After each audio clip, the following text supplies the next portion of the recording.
Hello, everybody. Good morning. Beg your pardon, still 1 second, share screen.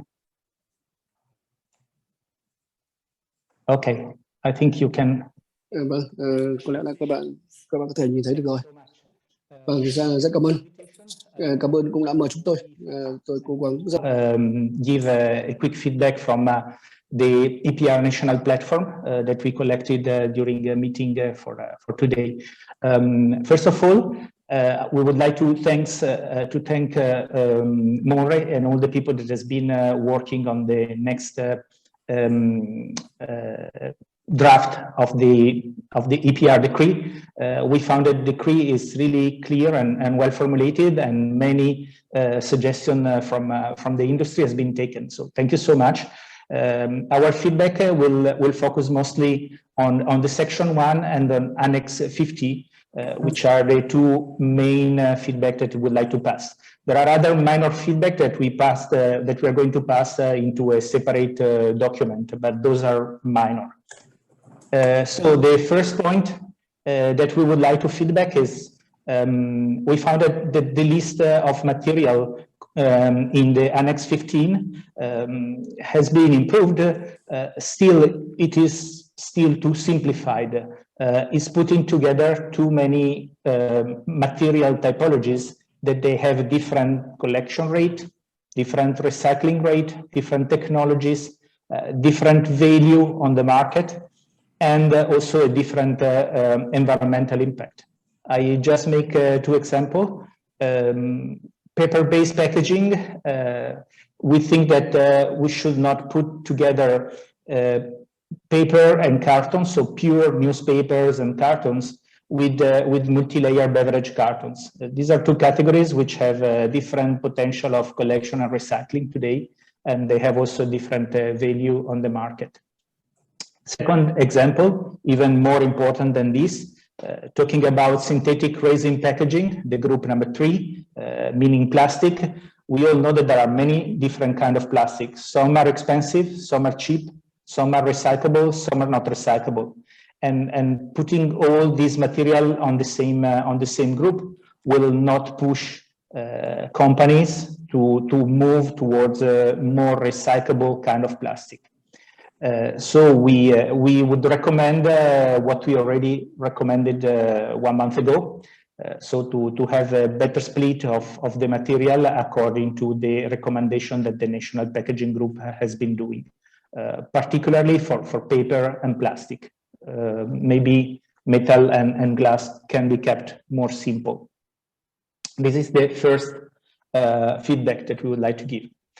The second feedback that we would like to give, it's about the formula, the articles that are setting the formula for the recycling rate and for the financial contribution.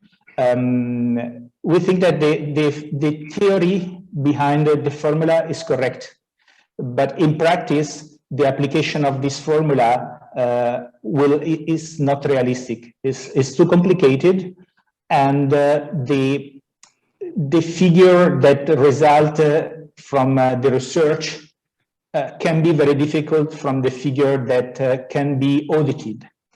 It's a little bit like the difference between thinking that somebody is guilty and then having the proof. So More will ask the proof of the capacity to collect, and the proof cannot be done through a market research and some estimation. For this reason, our recommendation would be that we can keep this formulation as an inspiring principle, as a general rule, but then the target recycling rate and the target financial contribution should be fixed by More based on the recommendation of the EPR national platform. And to show you a little bit more about this, the targets that are resulting from the pure theoretical application of the formula are really far too high.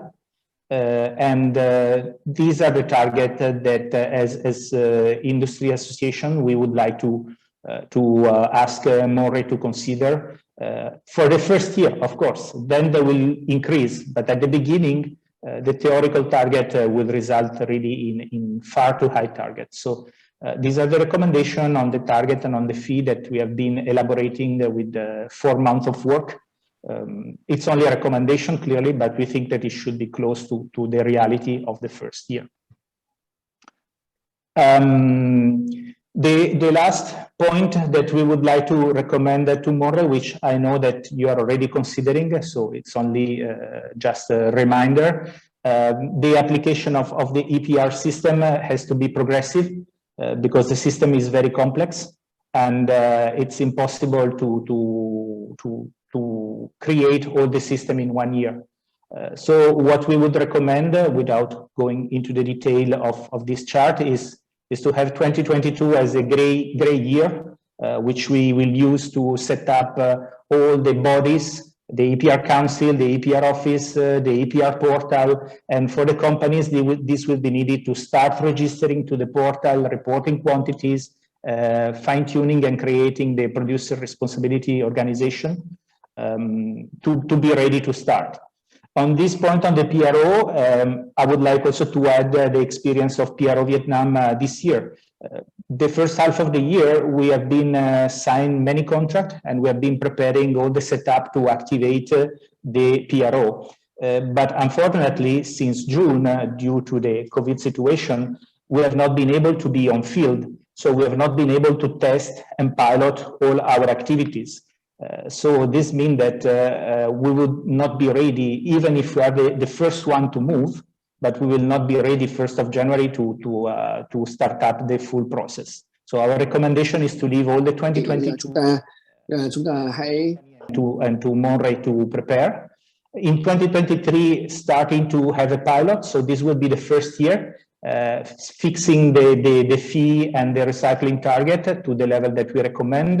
And we recommend also the first year, because the system is still unstable and all the fees and the target are only estimation, we would recommend not to set up any process of fine, just to use 2023 as a pilot year, and then from 2024 onwards to apply the whole system. So this is the progressive rollout which is recommended by the packaging producer national platform. There is an important point that we put in yellow at the bottom, which this point I will close my presentation.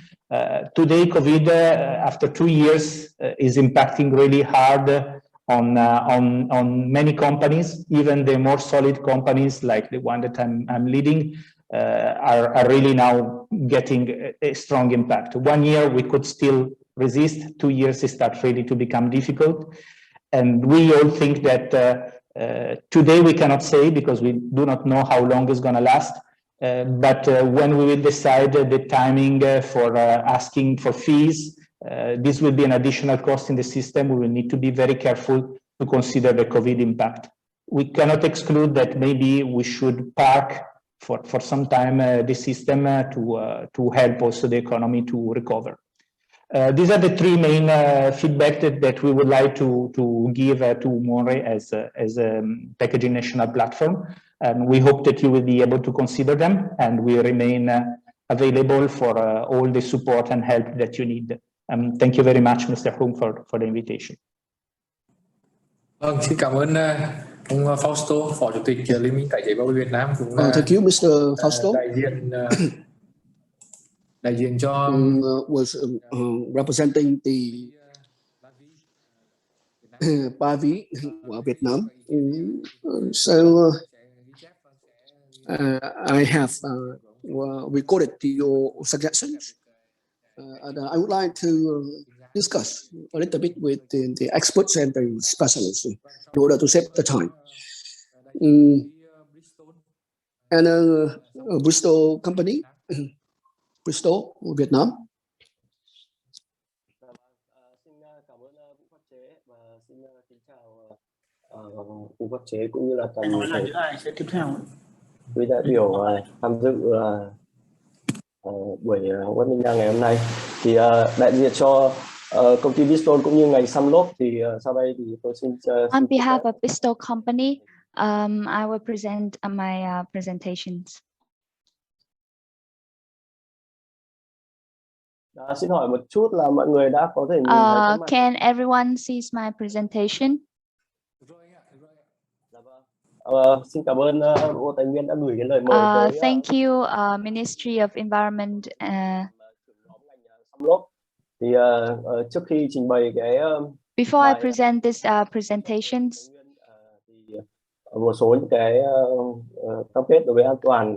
There is Đối với bản thân tôi thì this is the 5K regulations of my own company. This is our trace commitment, is that we respect and we're willing to listen to every suggestions. Xin chia sẻ tình hình phản hồi. About the content, first, we will share our survey, and second, tình hình khảo sát. First of all, phản hồi vào khảo sát thì as you can see here, this is the situations when we do our survey. 28% has no response, and 22% that has sent their response to us. And there are 32 companies and organizations that we send this survey to. Có thể thấy là các cái phần lớn. And as you can see, well, due to the COVID-19 and also due to the security of the company, so most of the producer didn't send back the response. And this is a 22 producer that sent the response to us. And as you can see, this is a result. The majority of our response choose the option to pay the fee to the EPR committee. And there are three companies that want to hire and to recycle on their own. The reasons why 50% want to pay the fee is first because they are not capable of recycle on their own, and they trust their EPR office with the fairness. And there are Bridgestone and Savan company want to hire the third party. And we on behalf of the company, I want to share this is our suggestions. On the recycling rate that we want to suggest is 0.5% to 1.5%, and this is based on the actual situation in Vietnam. And we suggest that we will start at the rate of 10%, and we will gradually increase it by the durations of 5 years. And about the recycling process, we have 3 suggestions. As you can see, the first one we suggest is in terms of the first options, we suggest the Monterey to make more research on that and to calculate the right formula for our first options, because the first options require advanced technologies to enhance their safety regulations. Tiếp theo về phí xử lý tái chế. And in terms of the cost on recycle, we suggest that the fee would be 2,000 to 3,000 Vietnam dong on per 1 kilogram. This is based on the actual situations and the experience of the enterprise. And this is our finalized suggestions of us. In terms of the recycling rate, we suggest 0.5 to 1.5%, and this is based on the actual situations, and it is possible to be implemented. And As you can see, we suggest the fee, the cost on recycling process is 2,000 to 3,000 VND per 1 kilogram. And this is actually based on the suggestion on the suggested recycling rate above. And we would want to propose to delay this implementation to the 1st of January 2024 due to COVID-19. The enterprise need more time to improve and to bounce back. And most company hasn't ever actually practiced this except for Bridgestone. And the last but not least, we suggest that we suggest that we suggest that more than 80% of our product is imported. So it is very difficult to collect all of this all together. Thank you so much for your listening. Thank you so much for your presentations and for your really detailed suggestions. And now we would like to welcome our next speaker. Well, we also have found nhóm bao bì và nhóm sắm lốp thì đã có cái trình bày. Sau đây thì tôi xin được mời nhóm điện tử liên quan đến we'd like to welcome the representative from the electronic group. Chào mọi người ạ.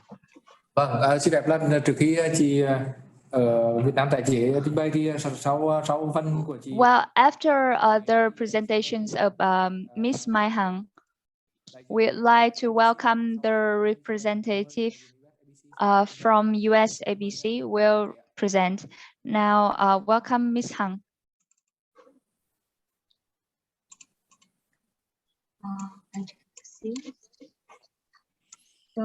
Mọi người đã thấy được bảng slide. Can everyone see our slides? Thấy rồi chị ơi, mời chị ạ. Vâng, dạ em chào mọi người ạ. Em là. Good morning everyone. My name is Mai Hằng. I'm the representative of RLG's company.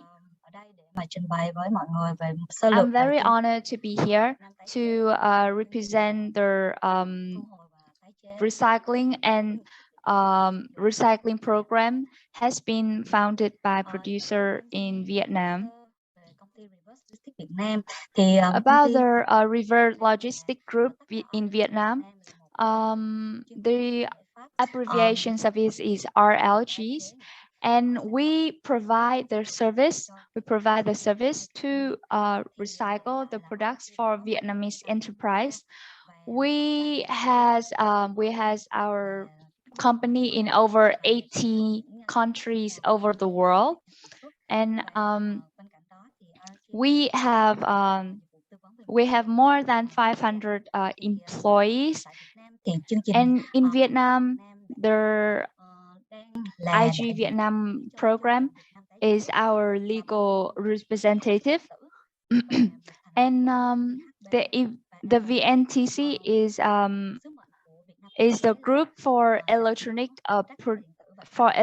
products groups, and our mission is to enhance and increase the recycling process in Vietnam to minimize the negative effects on the environment.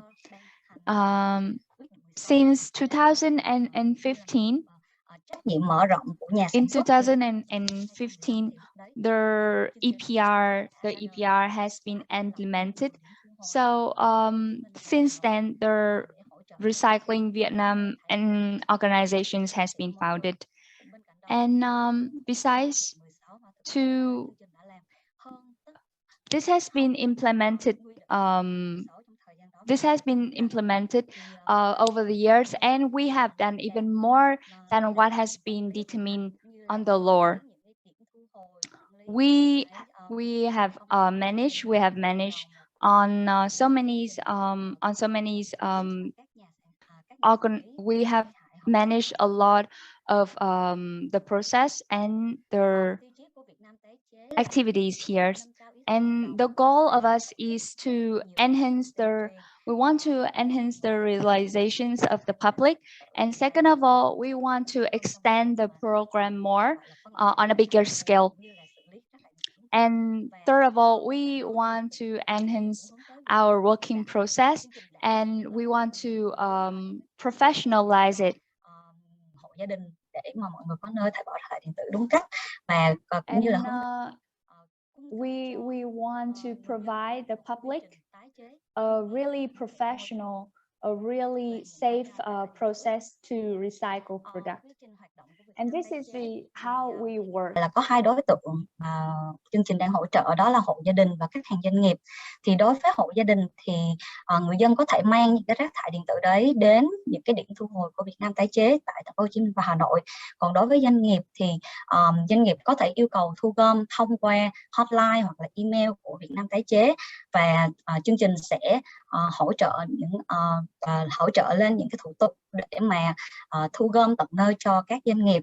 Và sau khi thu gom cho hộ gia đình và doanh nghiệp thì tất cả những cái thiết bị này sẽ được chuyển về nhà máy xử lý chất thải nguy hại được cấp phép và to our factories and will be categorized, will be measured into several categories, like such as metal, such as like recyclable material and non-recyclable material, or even dangerous material. And we have certain different process to recycle all of which. And we also have collected the data on a system, and this will be reported to the government on how we work on the whole process. At the moment we are cooperated with two. At the moment we only work at two cities and province, like Bình Dương and Ho Chi Minh City, and all of the employees in our factory will be trained in a professional progress, and all of this will be regulated under a really strict rules. So it will be regulated by us with a certain rules, and all of the products processing in this progress will be measured and categorized carefully at the recycling spot first, and then will be measured and categorized again in the factories carefully under our really strict regulations. And this will be they will be reported in a detailed report with clear and specific data. And we promise that this whole process is public and will enhance the finish. Trình mà quy định của chương trình Việt Nam tái chế đưa cho các nhà xử lý, bắt buộc họ phải làm đúng theo quy trình như thế này, thì lúc đó là chương trình mới hợp tác được. Ngoài các hoạt động chị Hằng ơi, nhờ chị Hằng có thể đi thẳng vào cái thẳng cái đi nữa, thời gian nó không còn nhiều. Sorry, Ms. Hằng, we don't have much time, so can you go straight into the suggestions? Well, now our program has done so many activities to promote, and we have received massive attentions from the public. And these are some of the main activities of our program. as you can see on the screen, we have supported family and local residents to recycle their own garbage, and we have come to their house to help with the collections. And we also provide a really professional service to enterprise.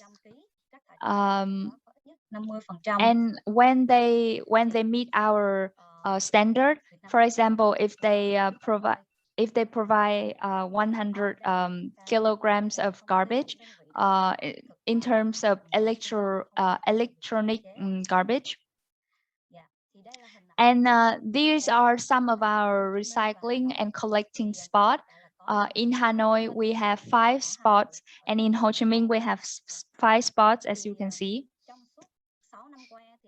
And for the past 6 years, we have done so many activities to call for the attentions of the public. And as you can see, this is a really positive number. The number of the garbage and products we have collected has been soaring over the years, and we reached a peak in 2019. And this for the past 6 years, we have worked with our commitment, and we have received really good and positive results. Em xin cảm ơn ạ. Thank you so much for your attention. Thank you, Ms. Hằng. But we haven't received your suggestions for our conference yet.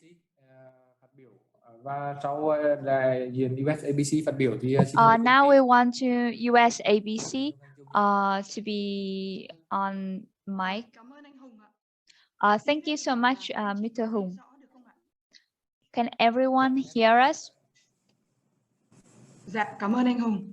Thank you so much, Mr. Hùng. Trước hết là thay mặt First of all, on behalf of USABC, I want to send my gratitude to Monray, to legal department, and this is my pleasure to be here today to present the presentations for the conference.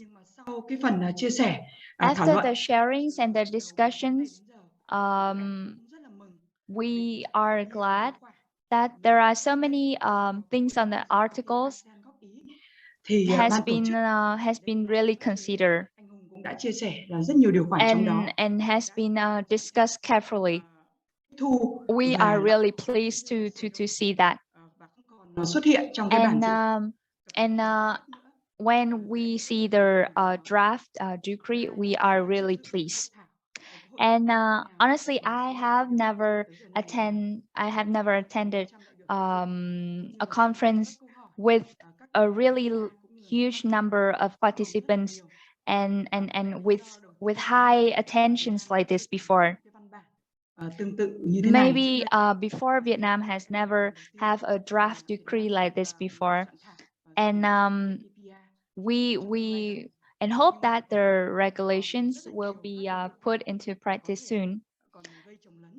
For example, there's many things on the draft decree that we can still discuss. And there's many things that we can further suggest. And as I can see, there are many questions from the USABC and from other participants relate to the things that need to be discussed. And I will not repeat the question from the Q&A sections. But however, we are really pleased that I see on the draft decree, especially relating to the billing that we mentioned before. For example, like without the billing, we cannot export or import our product, and you guys have put it away from the draft decree. We're really pleased to see that.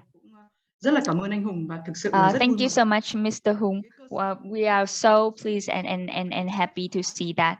4 đến 5 chứng từ quan trọng nhất Because thôi. Đó là cái hợp đồng. as you can see, the import and export process only require for 3 or 4 paper in general.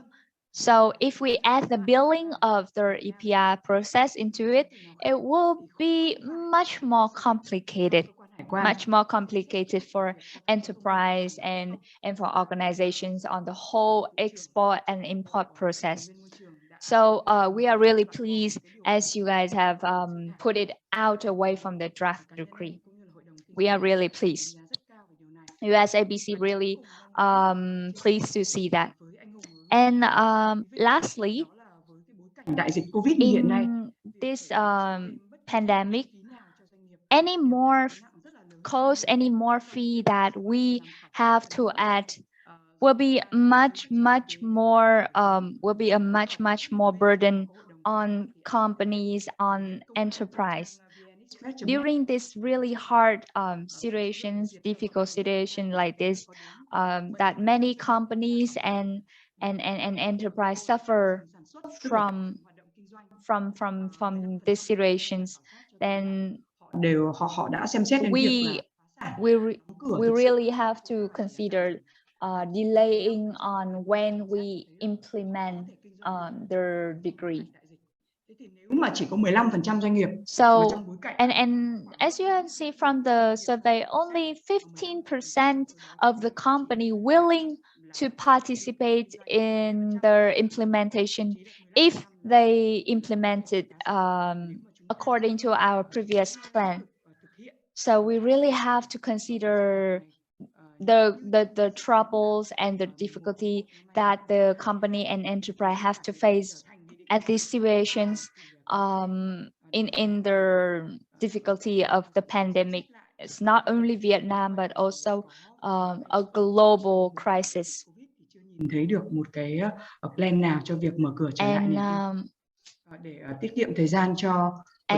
to save the time, this is all of my presentations.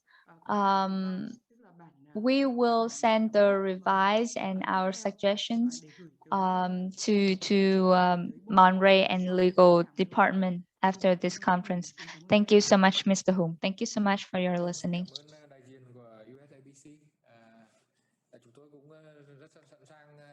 Thank you so much, USABC.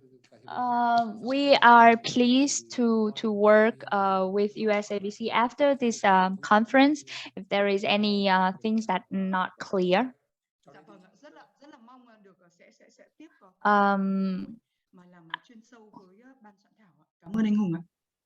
Cảm ơn chị. Sau đây xin mời công ty. Thank you so much. Now we want to welcome APP. Mời hiệp hội. After that, we want to welcome Varmar. Xin chào anh Hùng chủ tọa và tất cả mọi người.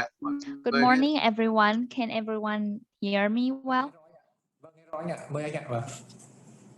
Vâng. Dạ vâng ạ. Tôi xin được giới thiệu. Tôi tên là my name is Dũng. I am the CEO of APP company.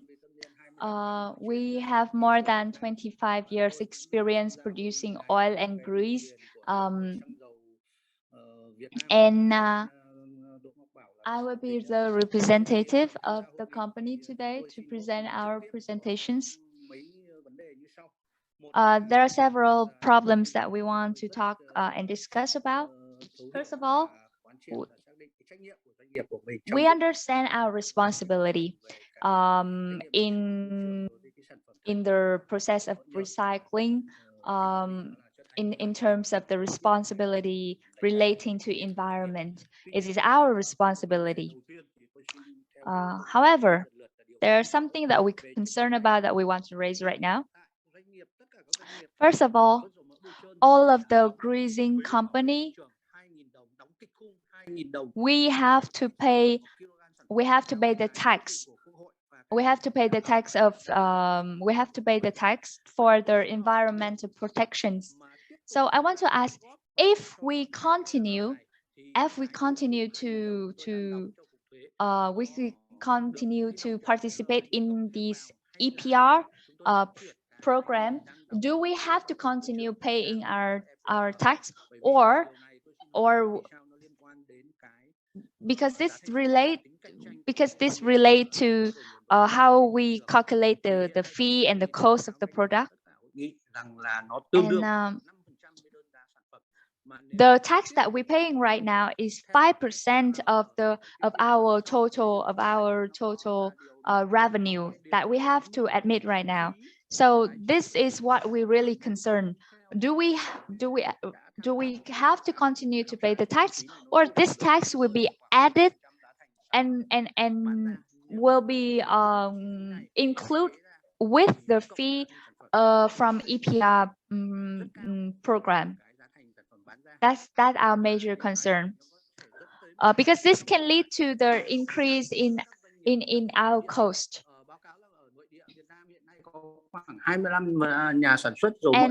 right now we have 25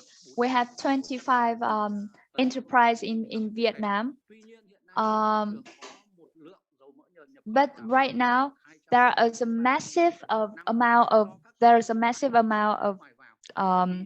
imported grease and oil. I see that if we implement this, the local company and the national company will have to pay for the fee. What about the company that import the grease? Will they have to pay for this? Because I see that there's a support for the company that import the product. So this might cause a bridge. This might cause a huge gap between the local producing company and the company that import the oil from overseas. So this is something that we concern. And this gap will cause a huge gap, another gap in the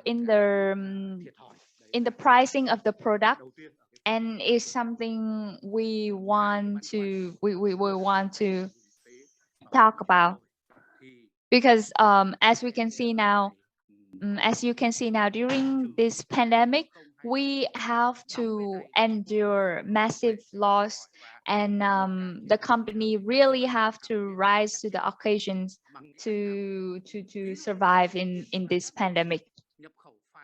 So any more fee added, any more cost added will be another difficulty for us companies. So this is something that we want to ask. And second of all, as in the Article 90, if the national local company do not pay the fee for EPR, the producer will have to pay the fine, because the fee to recycle will be. We want to ask that this fee, the fee to recycle the grease and the oil, is massive. That we have to say, it is massive, because according to the law on the process to recycle the oil, it requires advanced technology, and this advanced technology costs a massive amount of money. This is based on the actual situation. This is based on the actual situations that we're facing, and we cannot recycle on our own, because it's massive. It's require a huge amount of money invested in. And I really concerned about this because even the company with the license to recycle right now, they did not actually comply with the law. And the product after recycle from those company did not actually meet the standard.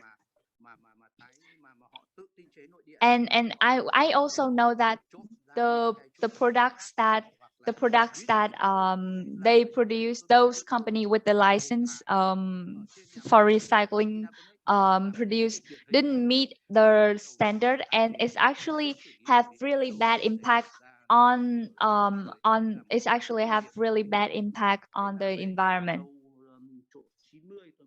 So that's the concern on our Article 90.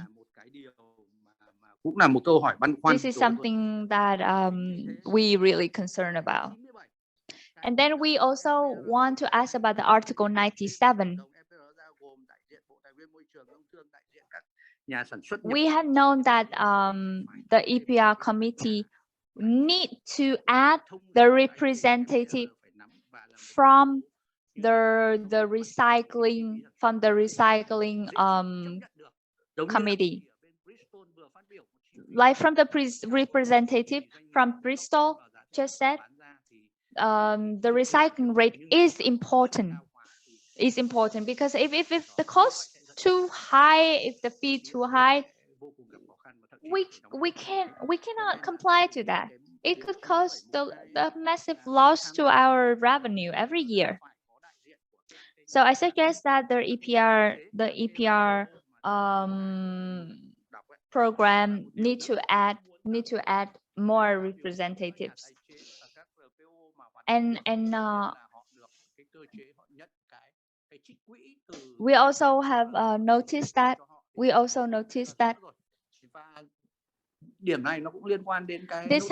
this is related to the cost during the recycling process. But in USA, in Australia, they have company for recycling oils, and their products after they recycle, they will sell it to their market, and those product is certified by the government, in fact, and the price of those products is actually certified by the government, and it has support a lot from the government. I suggest that in the next draft decree, we also should put this into the decree, because we should really support the product after recycling. I think that is some kind of support that we should add into the program, so that we can call for more attention from the enterprise. And I know that in country like USA, in Australia, there is something common. The product after recycling will be certified by the government, will support a lot, will receive a lot of support from the government. So I really want to suggest this into the decree.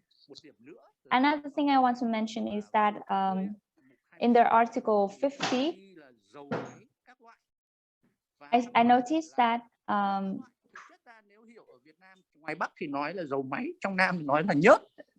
there are two repetitive terms in the Article 50 and Article 57, but there are two terms that you use that actually a little bit repetitive, but in fact they are the same.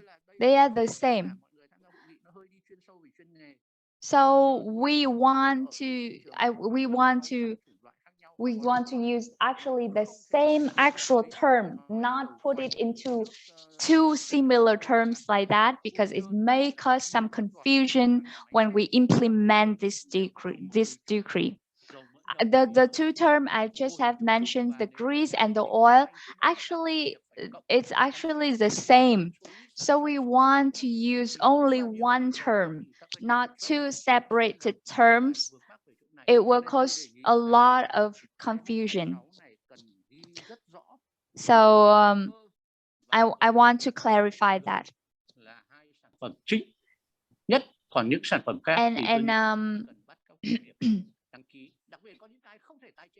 And there are, honestly, there are some products in our industry that we cannot recycle anymore.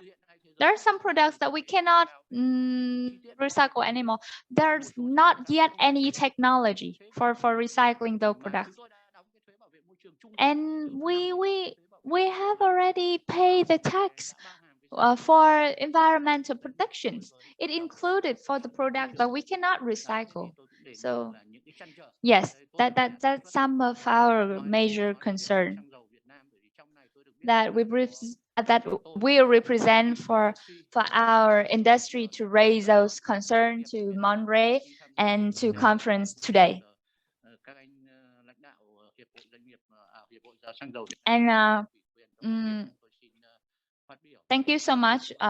Those are our concern, and this is something that we really concerned about. Thank you so much for your listening. Dạ vâng, xin cảm ơn anh, đại diện cho công ty APP, đại diện cho ngành dầu nhơn. Anh đã có cái ý kiến rất là cụ thể và xin phép anh là chúng tôi sẽ liên hệ lại với anh để xin ý kiến tư vấn của anh liên quan đến những cái.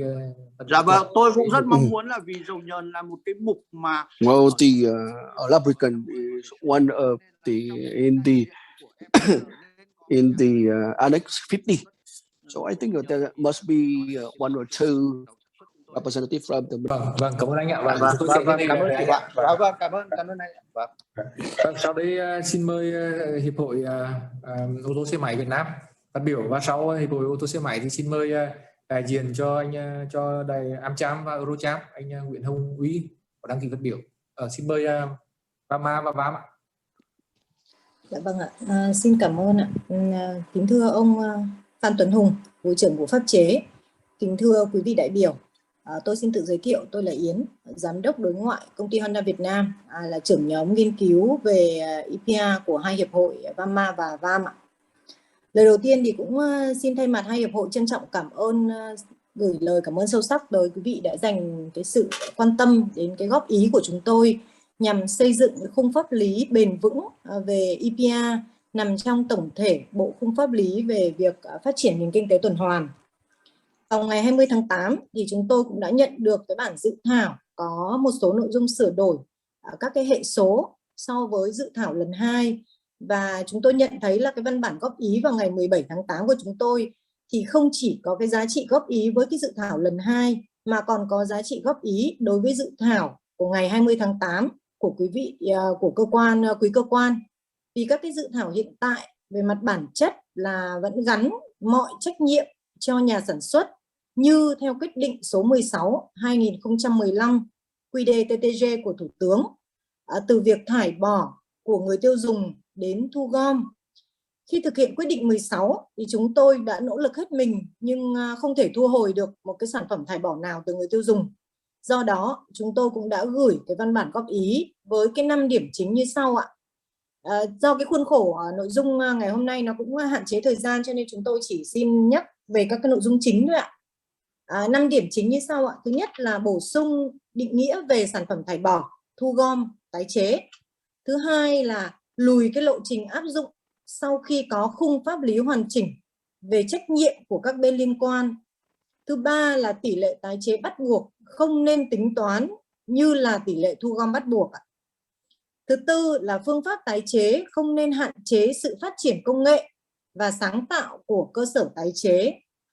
Thứ năm là đóng góp quỹ tái chế quá cao so với cái chi phí tái chế thì sẽ làm tăng lên cái chi phí sản xuất, tác động tiêu cực đến lợi ích của khách hàng và cái sự phát triển chung của nền kinh tế và cũng như nền công nghiệp ạ. Do cái thời gian có hạn cho nên là xin phép là tôi cũng nhấn mạnh vào cái việc góp ý về trách nhiệm của tất cả các bên liên quan như là nhà nước, nhà sản xuất, các cơ quan nhà nước, nhà sản xuất, nhà phân phối, người tiêu dùng và cơ sở tái chế trong một cái bức tranh tổng thể về hệ sinh thái kinh tế tuần hoàn bền vững Cụ thể như sau ạ. Về phần nhà nước thì cần tạo khung pháp lý để phát triển và duy trì hệ sinh thái kinh tế tuần hoàn bằng cách gắn trách nhiệm với các bên liên quan để quản lý hoặc ưu đãi đúng đối tượng. Tiếp đến là đối với các nhà sản xuất thì có cái trách nhiệm thiết kế sản phẩm có tuổi thọ cao, có khả năng tái sử dụng, dễ dàng tái chế và thiết lập hệ thống nhà phân phối có trách nhiệm với người tiêu dùng từ khâu bán hàng, dịch vụ, sửa chữa, tái sử dụng đến khâu thu gom sản phẩm thải bỏ. Tiếp đến là cái trách nhiệm của nhà phân phối, thì nhà phân phối nên có cái trách nhiệm sửa chữa để tái sử dụng sản phẩm một cách tối đa. Với những bộ phận không thể tái sử dụng được thì thay mặt người tiêu dùng giao cho các cơ sở tái chế hợp pháp. Tiếp đến là cái trách nhiệm của người tiêu dùng, thì cũng nên có cái trách nhiệm là mang sản phẩm cũ đi sửa chữa để tối ưu việc tái sử dụng. Với những bộ phận không thể tái sử dụng được thì có thể trực tiếp hoặc là gián tiếp giao cho các cơ sở tái chế hợp pháp thông qua các nhà phân phối. Và cuối cùng là đến cơ sở tái chế thì có trách nhiệm quản lý chất thải nguy hại và tối ưu hóa việc sử dụng các cái bộ phận có giá trị và áp dụng những công nghệ tiên tiến để tái chế hoặc sáng tạo chế biến các chất cặn bã thành sản phẩm, nguyên liệu hoặc là năng lượng có giá trị phục vụ cuộc sống. Thì để thuận lợi cho cái việc xây dựng các cái văn bản pháp luật thì chúng tôi nghĩ là thiết nghĩ là cũng nên kế thừa kinh nghiệm quản lý thành công của các cái bên các nước khác như là Nhật Bản, châu Âu đối với cái trách nhiệm của các bên liên quan như chúng tôi đã nêu ở trên. Và bản thân hiệp hội VAMA và VAM thì chúng tôi cũng sẵn sàng kết nối với các tổ chức quốc tế và triển khai các dự án nghiên cứu thí điểm nhằm hỗ trợ cho quý cơ quan xây dựng cái khung pháp lý phù hợp với tình hình thực tế tại Việt Nam. Hiện tại thì với cái sự chỉ đạo quyết liệt của chính phủ cũng như là nỗ lực của quý bộ thì chúng tôi cũng tin tưởng rằng là Việt Nam sẽ vận hành cái nền kinh tế tuần hoàn hiệu quả, hướng tới nói không với xả thải trong tương lai. Vâng ạ, một lần nữa thì cũng xin bày tỏ lòng biết ơn sâu sắc đến cái sự quan tâm lắng nghe của quý cơ quan, và cũng hy vọng là chúng ta có thể hợp tác trong cái thời gian tới để mà hoàn thiện các cái khung pháp lý hỗ trợ các cái nhà sản xuất cũng như là các cái đối tượng liên quan và thúc đẩy cái kinh tế tuần hoàn. Vâng ạ, cuối cùng thì cũng xin chân thành cảm ơn và cũng chúc quý vị mạnh khỏe, thành công. Xin cảm ơn ạ. Vâng, xin cảm ơn chị đại diện cho Hiệp hội ô tô xe máy Việt Nam đã có cái phát biểu và góp ý, và chúng tôi cũng rất sẵn sàng và cũng rất mong muốn được phối hợp với Hiệp hội để có thể là hoàn thiện các cái quy định, đảm bảo là cái quy định này nó được khả thi nhất, đặc biệt là đối với các cái nhà sản xuất khẩu ô tô xe máy tại Việt Nam. Vâng, sau đây thì xin mời đại diện của AmCham và Eurocham ạ, anh Nguyễn Hồng Uy. Mời ạ. Và sau phần trình bày của AmCham và Eurocham thì xin mời đại diện công ty HP, đại diện cho ngành điện điện tử phát biểu. Xin mời chị ạ. Dạ, xin chào đại diện của Bộ Tài nguyên và Môi trường cũng như là quý vị đại biểu. Tôi là đại diện, tôi tên là Hân, là đại diện của AmCham Việt Nam. Hiện tại thì tôi có một số góp ý cơ bản, 3 góp ý cơ bản thôi liên quan đến vấn đề bảo vệ môi trường ở đây. Đầu tiên là chúng tôi rất là hoan nghênh và ủng hộ việc Bộ Tài nguyên Môi trường đã đưa ra những cái hướng dẫn rất là minh bạch rõ ràng để mà thực hiện việc tái chế bao bì. Tuy nhiên trong cái quá trình chúng tôi xem xét nghị định thì chúng tôi sẽ có một số cái góp ý cơ bản như sau.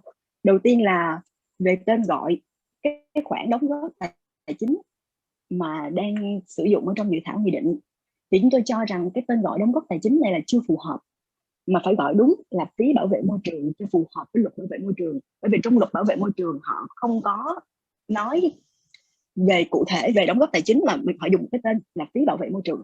Và để đảm bảo mức thu chi ở đây á, cho nó rõ ràng minh bạch thì cái phí đóng góp tài chính này nó phải được theo quản lý của luật phí và lệ phí.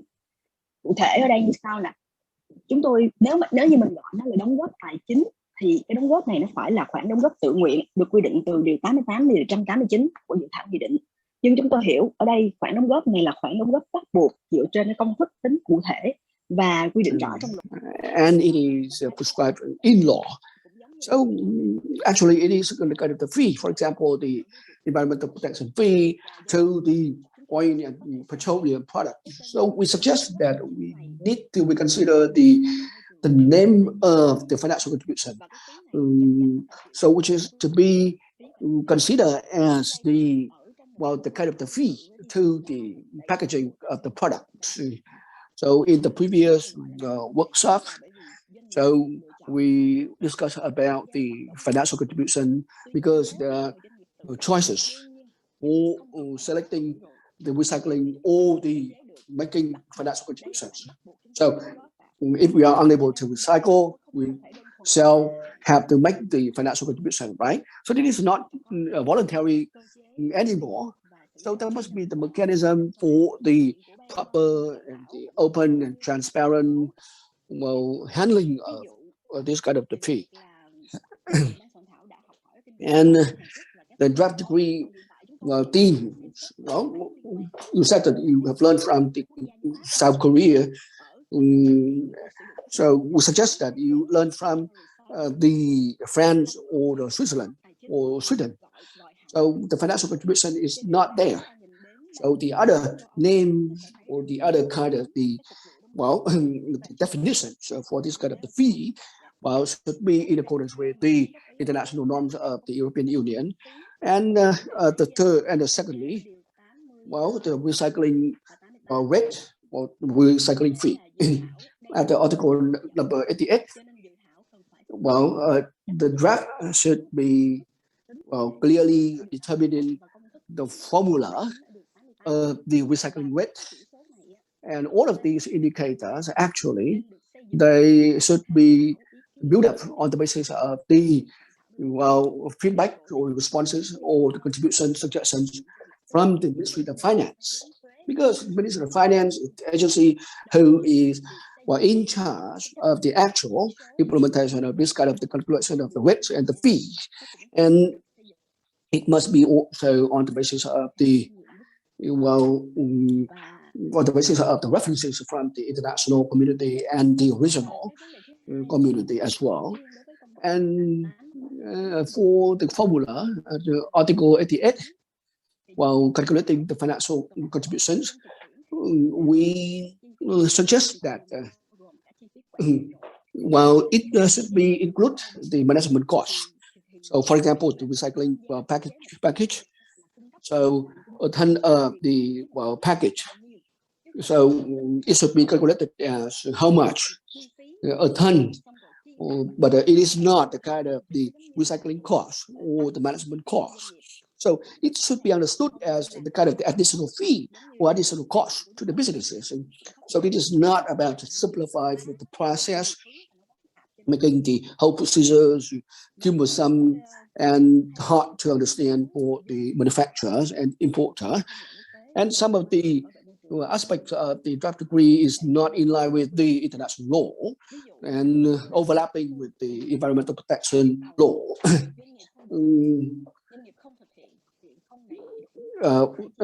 For example, companies or businesses who have not fulfilled the recycling responsibility shall be penalized or punished duly, for example, like that.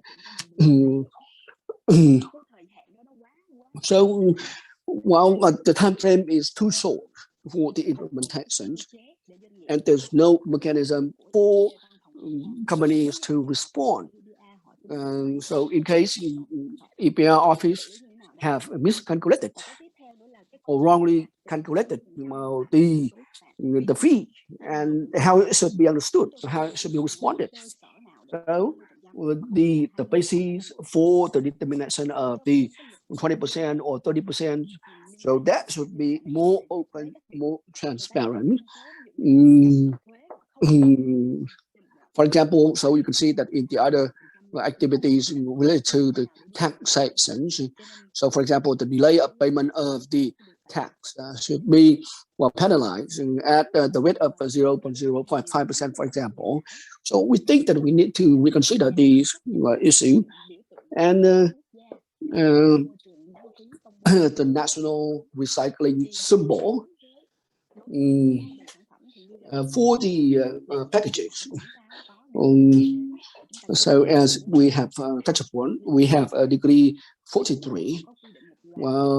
There has been the very specific and detailed regulations regarding the labeling or providing the information on the label on the cover of the packages. So this kind of the symbol, this symbol is the voluntary information provided by the business, not the mandatory. Or so the symbol, it is very good, encouraging stakeholder to participate, but it is not mandatory. So in some country, well, the recycling level must be to the extent, and then you are able to put the symbol of the recycling on the Yeah. Cho nên nếu như mà chúng ta yêu cầu sử dụng biểu tượng quốc gia thì vô hình chung là chúng ta đã tách rời cái nền kinh tế ra khỏi cái thông lệ quốc tế, và như thế là tôi thấy nó không có lợi đối với hàng hóa Việt Nam. Và quan trọng hơn là cái quy định này nó chưa hề phù hợp với lại Nghị định 43. Chúng ta chỉ nên tuân thủ cái luật chuyên ngành liên quan đến ghi nhãn, và đồng thời nếu như chúng tôi để cái quy định này ở lại trong dự thảo nghị định thì một loạt doanh nghiệp sẽ lập tức bị ảnh hưởng. Ví dụ như chúng tôi phải hủy một loạt các loại nhãn hàng hóa và chúng tôi đã có thể là in một cái lượng rất là lớn, sử dụng trong 2-3 năm, tất cả đều phải hủy hết. Và như vậy thì chi phí như thế nào? Chi phí sẽ tăng rất cao, trong khi chúng tôi đang tiết kiệm từng khoản một cho cái việc vận hành hoạt động kinh doanh trong thời điểm hiện nay. Cho nên chúng tôi mong là có thể ban soạn thảo xem xét những cái điểm này để hỗ trợ cho doanh nghiệp và giúp cho doanh nghiệp có thể hoạt động tốt hơn. Dạ, chúng tôi xin hết. Cảm ơn ban soạn thảo. Vâng, xin cảm ơn chị đại diện cho AmCham đã phát biểu. Những ý kiến của chị đều cũng rất là cụ thể. Chúng tôi nhóm soạn thảo và các chuyên gia pháp lý kỹ thuật sẽ có cái giải đáp cũng như trao đổi tiếp thu cuối buổi hội thảo ngày hôm nay. Sau đây xin mời công ty HP Việt Nam. Còn EuroCham anh, còn EuroCham phát biểu nhỉ? Vâng, xin lỗi EuroCham, vâng, xin lỗi tôi nhập thì và HP sẽ sau EuroCham ạ. Vâng, xin mời EuroCham. Vâng, tôi là Vinh ạ, tôi là giám đốc pháp chế, trưởng phòng pháp chế của bên EuroCham. EuroCham là hiệp hội các doanh nghiệp mà đến từ châu Âu ạ, và chúng tôi có hơn 1.000 các cái member, các cái thành viên trong hiệp hội này. Thế thì để tiếp nối cái dòng chia sẻ của đồng nghiệp của tôi là chị Thủy ở bên AmCham, thì EuroCham cũng có một số các cái kiến nghị. Thì thực ra chúng tôi hoàn toàn đồng ý với 3 cái điểm của bên AmCham vừa mới chia sẻ và kiến nghị để đạt với cả Bộ Tài nguyên và Môi trường. Thì về phần của EuroCham thì chúng tôi có thêm 3 cái điểm nữa. Và chúng tôi cũng muốn nói thêm rằng là sau cái buổi họp ngày hôm nay thì bên EuroCham sẽ có một cái bức thư gửi tới Bộ Tài nguyên Môi trường và các cơ quan liên quan nữa để đưa cái ý kiến của cái cộng đồng doanh nghiệp châu Âu tại Việt Nam đối với cái dự thảo nghị định hướng dẫn luật bảo vệ môi trường này. Đồng thời có một cái danh sách độ khoảng cũng vài chục trang đấy ạ, và những cái kiến nghị chi tiết, cái nguyên nhân, các cái tại sao lại chúng ta cần sửa nó như thế nào thì cũng sẽ kèm theo cái bức thư đó. Thì tôi xin vắn tắt là 3 cái điểm để góp ý để tiếp nối cái mạch của bên của các bạn bên AmCham. Một ý kiến đầu tiên của bên EuroCham chúng tôi là chúng tôi thấy rằng là có rất nhiều trong cái dự thảo nghị định này thì có nhiều bất cập về cái thành phần và cơ chế hoạt động của Hội đồng EPR quốc gia và Văn phòng EPR Việt Nam. Cụ thể là thì khi chúng tôi nhận được cái bản dự thảo trước thì cái dự thảo đấy có nói gì là Hội đồng EPR quốc gia và Văn phòng EPR Việt Nam là tổ chức đại diện cho nhà sản xuất xuất khẩu. Thế nhưng mà thành phần thực ra thì lại gồm rất là nhiều đại diện của các bộ như là Bộ Tài nguyên Môi trường, Bộ Tài chính, Bộ Công Thương. Thì chúng tôi tin rằng là tôi bị tôi có hiểu rồi, vâng, tôi có biết là cái điều này cũng đã được sửa. Thì chúng tôi muốn nói thêm rằng là sau đó thì chúng tôi có nhìn thấy trong cái văn bản mới nhất thì nó không có cái cụm từ là tổ chức đại diện nữa. Thế tuy nhiên chúng tôi vẫn có một cái quan ngại là thực cái chi phí của Hội đồng EPR quốc gia và Văn phòng EPR Việt Nam hiện nay là lấy từ Quỹ Bảo vệ Môi trường Việt Nam do nhà sản xuất nhập khẩu và nhà sản xuất và nhà nhập khẩu đóng góp, như vậy thì không phù hợp với luật quản lý phí và lệ phí. Thế thì theo cái dự thảo hiện nay thì là Hội đồng EPR quốc gia và Văn phòng này sẽ đệ trình định mức chi phí tái chế bao bì để Bộ Tài nguyên Môi trường duyệt. Trong khi đó các mức chi phí tái chế này lại có tác động rất là lớn đến sản xuất kinh doanh của cả nền kinh tế. Thì chúng tôi cho rằng là đối với một khoản tiền lớn như vậy thì cần có chính phủ phê duyệt cái mức chi phí tái chế này.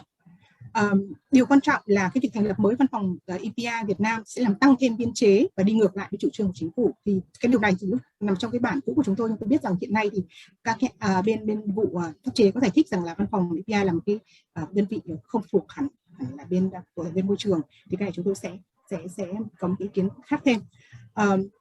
Ở cái điểm thứ nhất này thì chúng tôi khuyến nghị là không thành lập cái văn phòng EPR Việt Nam và giao nhiệm vụ này cho một đơn vị chuyên môn của Tài nguyên môi trường để đảm bảo sự giám sát của nhà nước. Thứ hai là quy định thành phần, có số thành viên cụ thể, cơ cấu hoạt động, chức năng nhiệm vụ của Hội đồng EPR quốc gia và đơn vị chuyên môn của Tài nguyên môi trường cho rõ ràng và sử dụng ngân sách của nhà nước để hoạt động. Và cái thứ ba nữa là cái khái niệm trách nhiệm mở rộng này đã được bỏ trong cái dự thảo mới nhất. Nhưng mà tuy nhiên cái cụm từ là hội đồng thực hiện các trách nhiệm mở rộng vẫn còn, cho nên chúng tôi kiến nghị rằng là sửa cái tên gọi hội đồng thành hội đồng giám sát tái chế quốc gia hay một cái tên gọi khác để tránh bị hiểu lầm. Cái vấn đề thứ hai là chúng tôi muốn nhấn mạnh là cái lộ trình thì hoàn toàn rất là quan ngại. Tuần trước thì chúng tôi có một cái cuộc họp cùng với các hiệp hội doanh nghiệp trong nước nữa, thì phần lớn là các hiệp hội đều cũng như là các thành viên của EuroCham đều cho rằng là cái lộ trình thực hiện này là quá ngắn. Thì tại thời điểm hiện nay thì theo cái hiệu lực được thực thi được đề đạt trong cái dự thảo là ngày 1 tháng 1 năm 2022. Thế nhưng mà theo quan điểm của chúng tôi thì là người dân và doanh nghiệp hiện nay vẫn đang phải gồng mình cùng với chính phủ để chống dịch, và nếu quyết định là áp dụng vào ngay tháng 1 năm 2022 thì doanh nghiệp sẽ phải chịu thêm một cái phần chi phí, và hiện nay là thực tế đã vô cùng khó khăn trong việc sản xuất kinh doanh rồi. Thì hệ quả của việc tăng thêm chi phí này sẽ là doanh nghiệp sẽ buộc phải tăng giá hàng hóa, và cuộc sống của người dân chắc chắn sẽ càng bị ảnh hưởng nặng nề hơn do cái giá cả của hàng hóa đắt hơn, và sẽ ảnh hưởng tiêu cực đến mục tiêu kép của chính phủ. Thêm vào đó thì cái tỷ lệ thu hồi với bao bì trong dự thảo là 80-90% là quá cao cho phù hợp thực tiễn hiện nay của Việt Nam, và chúng tôi đề đạt là chúng ta thấy rằng là để đạt được cái tỷ lệ này thì doanh nghiệp cần đầu tư công nghệ mới, và thời gian triển khai dự kiến mất thì từ 3 đến 5 năm. Dự thảo có bắt buộc cái mục tái chế bao bì của thực phẩm và đồ uống, các thành phẩm thành các sản phẩm cụ thể như là giấy vệ sinh, giấy bìa giấy, hộp giấy. Đây là một quá trình chế biến thành hẳn một cái sản phẩm khác. Quy trình này thường đòi hỏi nguyên liệu vật liệu tái chế phải trải qua nhiều công đoạn sản xuất khác nhau rồi mới ra được sản phẩm có tính thương mại như trên.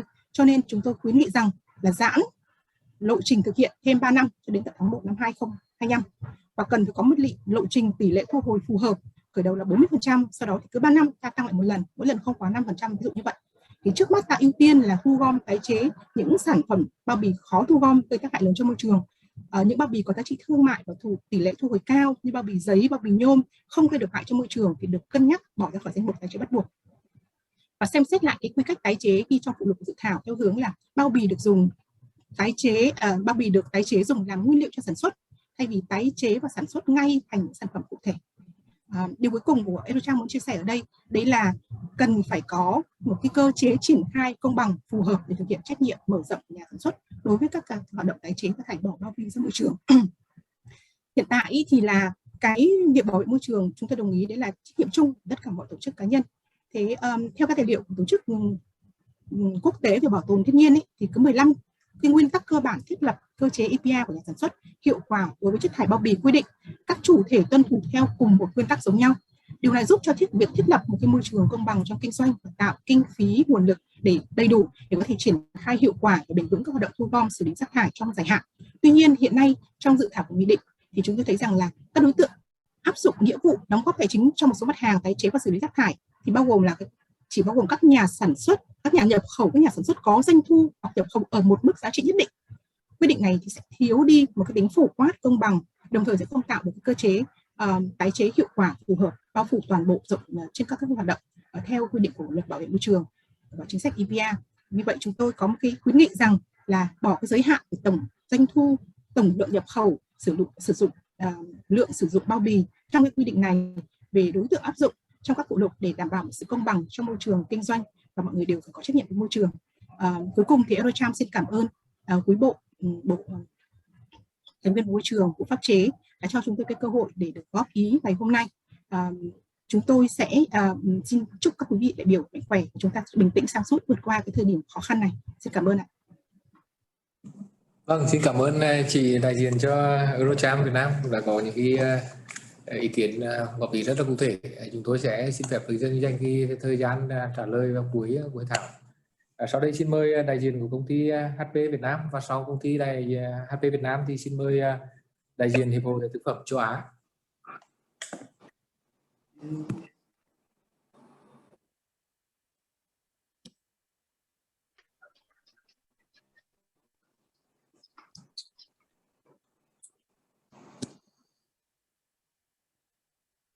Yeah. Hi, good morning, everyone. This is Punpin from HP. I hope you can see my. Mọi người có thể nghe tôi rõ không ạ? Tôi mong là mọi người có thể nhìn thấy phần trình bày của tôi ạ.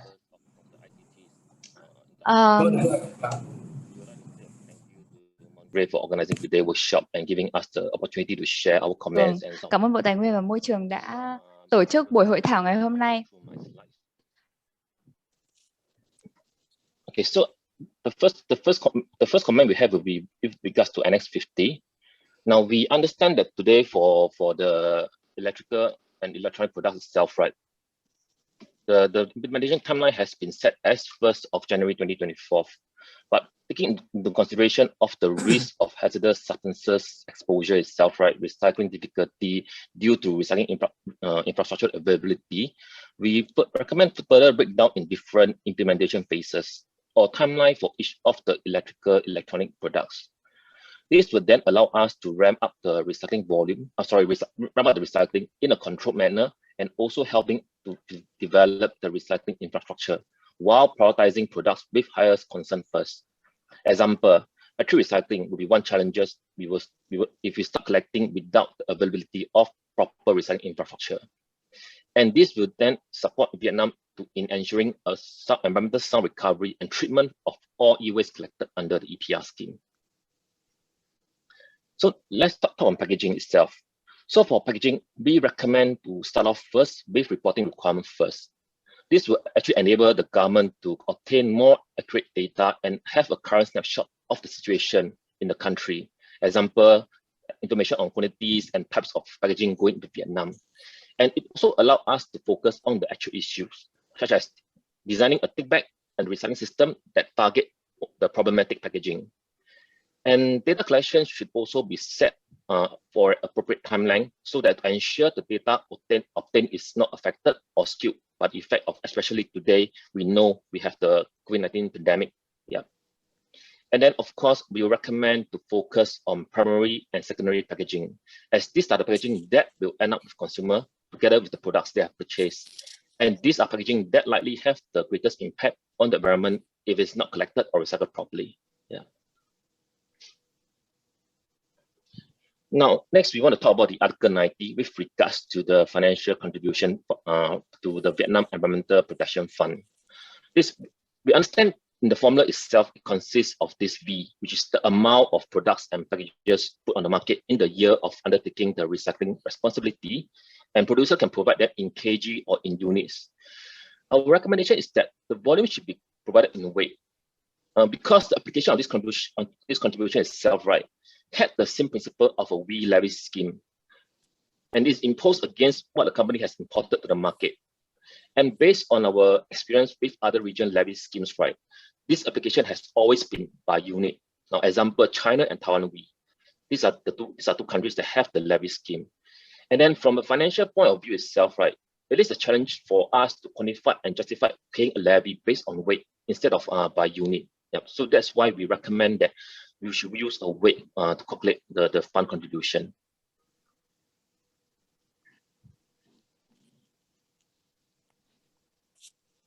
Now, next, on the requirement of the recycling symbol, which is under Article 97, we also recommend that flexibility be allowed for the manufacturer to adopt international recycling symbol like those used in Europe, or making a self-declaration through the producer website.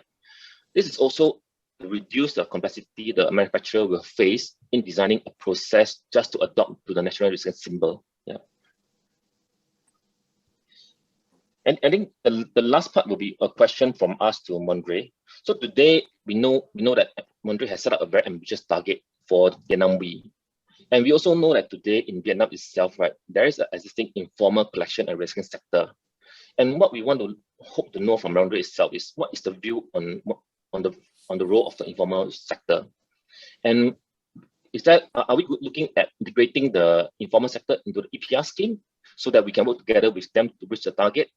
And would there be also things like Monterey is looking things like providing training, our support, grants, or even forming an association, right, to help this informal sector to integrate them.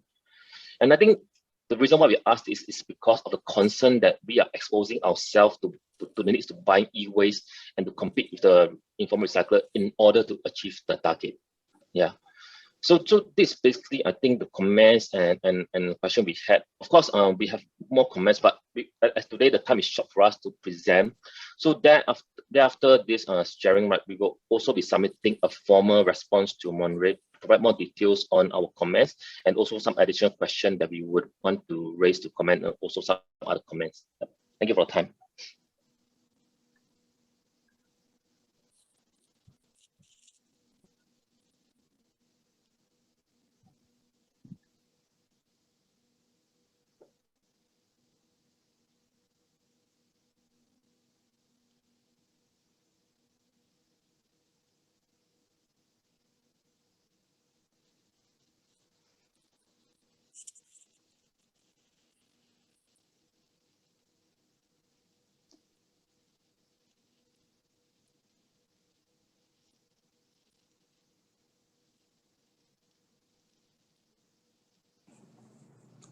Vâng, xin cảm ơn đại diện công ty HP đã có cái trình bày.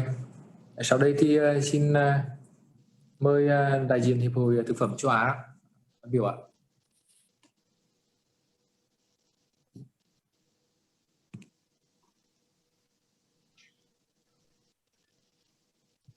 We would like to invite Mr. Edwin from Food Industry Asia to speak.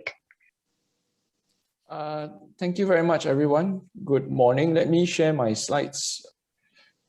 Các bạn, để tôi chia sẻ màn hình cho các bạn. Can you all see my slides? Yes. Okay, first, thank you. Let me thank Mr. Hung and the Monterey for giving us from industry an opportunity to share our viewpoints and inputs. And we are also very grateful because I think this has been a very patient and transparent process by Monterey and the government, and we appreciate it. Our viewpoints are, previously we have also made our submissions to Monterey through email, as well as on the 16 June workshop with Monterey and VCCI. And between June and August, we've already had quite a dramatic increase in COVID cases in Vietnam. And even the Agriculture Ministry in Vietnam is focusing that exports is likely to decline by quite a substantial amount in the second half of this year.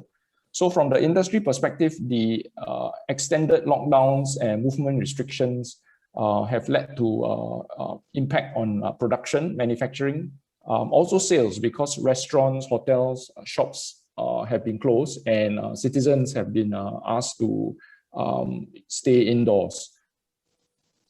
So we want to emphasize that the food and beverage industry in Vietnam is a major contributor to the economy. And you can see there, and we shared this before, to GDP, to employment, and to taxes. But we are at this difficult time during COVID-19, and you've heard from previous speakers that industry is really suffering because of production stoppages, as well as a decline in sales. And we hope that we'll get some support from the government to at least put on hold some of the regulatory and cost measures. And in fact, we understand that very recently, the Vietnam Prime Minister had also raised concerns about the impact of COVID on businesses. And he has asked his cabinet to consider how the government of Vietnam can support businesses. So for us, we hope, and I think again, I agree with Fausto from Pro-Vietnam that we hope the government will consider looking at the timing of implementation of EPR for several reasons. So one, as Fausto mentioned, that you need time for the whole process to get into place. So even he has suggested starting it off in 2024. But at the same time, on top of that, you put the impact on the cost burden on industry because of COVID. I think it's important that we hopefully can work with government to reconsider this. And the other point that we want to make, again, as we've made previously, is this chewing gum fee. This is not a very popular measure globally. And in fact, several countries in Europe have adopted very different approaches, a collaborative approach, educational campaigns, and work between industry, governments, and municipalities to tackle this problem.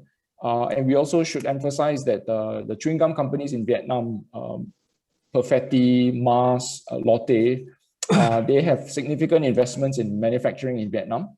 And it's not just about chewing gum. And as I mentioned previously, that sales is greatly impacted.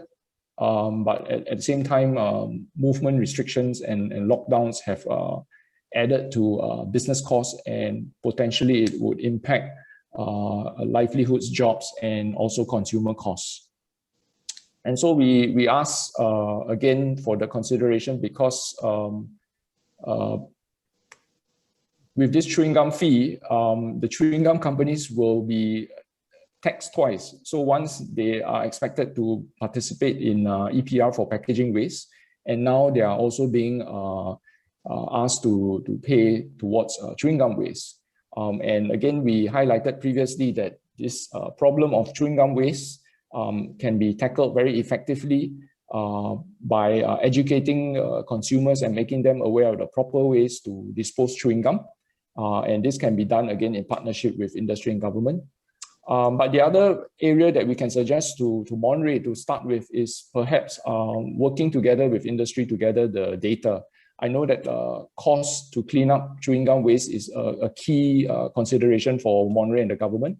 And I think that's something that we can work with the government to develop the type of data and the information so that we can effectively look at measures to tackle the problem. And that's my presentation. Thank you very much.